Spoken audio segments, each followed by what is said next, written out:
This is you. This is the new Super Mario game. You were pumped up, excited. You couldn't wait to get your downloadable copy. You get that game right off the shelf, slam that sucker right in there. After some trial and error, you finish the game. You put that golden gem next to your game collection, right next to The Legend of Linka and Metroid. But before you turn the TV off, you see the commercial of the next big game, Guns of Duty. Excited, you go to bed, just daydreaming for your next game. After dealing with the daily life for about a month, you finally get your hands on Guns of Duty. Again, you put that sucker right off the shelf and put it right in there. You notice after an hour of playing, the game looks familiar. It's like Guns of Duty 2. Some controls, the level layout is different but familiar. Then something pops up on the screen. In order to get that ending, pay $5.99. Wait, I paid $60 for this game. That's not complete, and the game is noticeably shorter. A normal game takes a week, the first playthrough to finish. This one took 4 hours. What the heck, you say?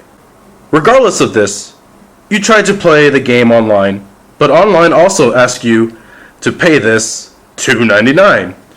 Wait a minute, if I pay for all the online content, that's an extra 60 USD. Because of your disappointment, you put the game on the side and try Killer Kombat. So you buy Killer Kombat, you notice the same issues. It's a shorter game.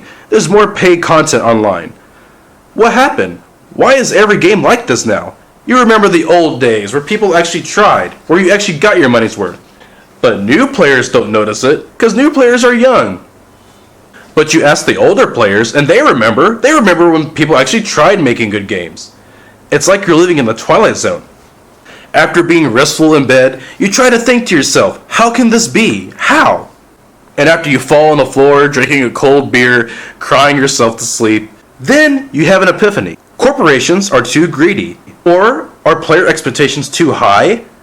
Or are video game requirements just too much for the hardware? Do video games just demand too much from the consoles? Do the corporations, are they just greedy?